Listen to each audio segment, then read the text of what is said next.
بسم اللہ الرحمن الرحیم۔ السلام علیکم ورحمۃ اللہ وبرکاتہ۔ پیارے ناظرین، آج کے دن کسی بھی وقت یہ درود لازمی پڑھے، انشاءاللہ تعالی ہر قسم مصائب و آفات سے محفوظ رہے گا اور حاسدین، معاندین، جنات، شیاطین سے بھی محفوظ رہے گا۔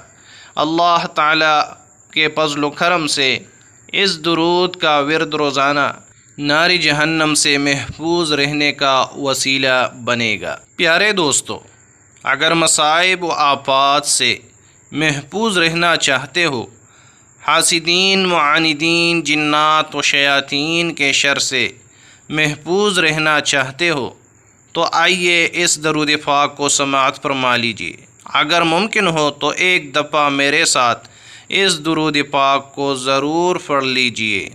جو اس درود پاک کو پڑھ نہیں سکتے وہ اس درود پاک کو سن لے اور سننے کے بعد اللہ تعالی سے دعا مانگے۔ اللہ تبارک و تعالی اس کی ہر دعا کو قبول فرمائے گا۔ پیارے دوستو، اس ویڈیو کو شیئر لازمی کیجیے گا تاکہ دوسرے لوگ بھی اس سے فائدہ حاصل کر سکے۔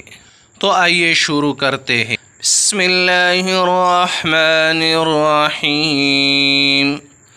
اللہم صل علی سیدنا محمد خیر الخلائق وافضل البشر وشفیع الامم یوم الحشر والنشر، وصل على سيدنا محمد وعلى آل سيدنا محمد بعدد كل معلوم لك، وصل على سيدنا محمد وعلى آل سيدنا محمد وبارك، وصل على جميع الأنبياء والمرسلين، وصل على كل الملائكة المقربين،